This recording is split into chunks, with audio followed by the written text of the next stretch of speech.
Je m'appelle Thomas Di Donato. Ça fait maintenant 6 ans que j'exerce le métier de comptable et ça fait 3 ans que je suis stagiaire expert comptable interne certifié.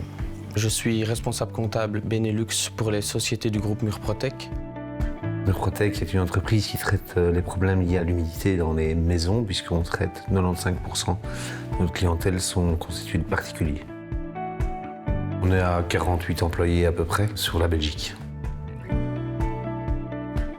Mon rôle au sein de Murprotec, c'est de m'assurer de la bonne tenue des comptabilités du groupe. Il y a toute une partie reporting financier, donc l'information financière à destination du conseil d'administration. Il y a un volet administratif qui inclut la gestion des assurances, du payroll et alors toute une partie fiscale. La première chose, c'est d'avoir son assurance que la comptabilité est juste et établie en fonction de la législation en la matière. Ça, c'est déjà très important. Ensuite, de pouvoir gérer tous les aspects fiscaux, d'avoir une déclaration fiscale juste et d'avoir des contrôles qui se passent bien.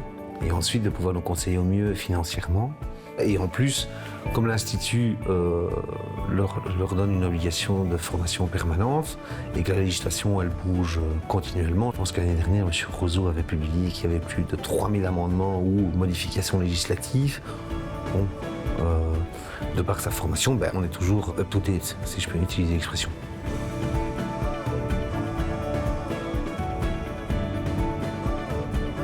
Je suis devenu membre de l'Ordre des experts comptables sur recommandation de mon maître de stage qui était membre à l'époque et ça a vraiment été un point positif selon lui dans l'obtention de son titre.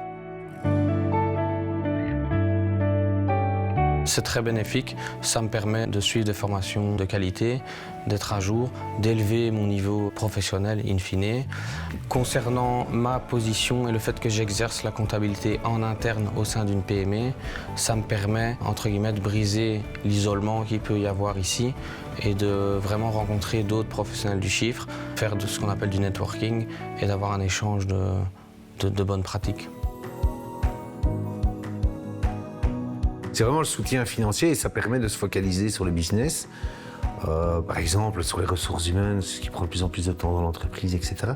Tout en pouvant, moi personnellement, ne pas me tracasser avec tout cela, puisque à partir du moment où il est présent pour donner les bons conseils et surtout alerter sur les risques éventuels, ou en tout cas les conséquences financières, fiscales, de toutes les opérations effectuées, on peut se concentrer, sur les opérations de gestion.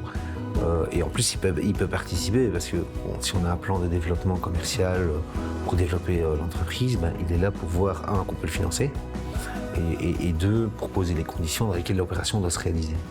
C'est vraiment un apaisement et ça libère l'esprit.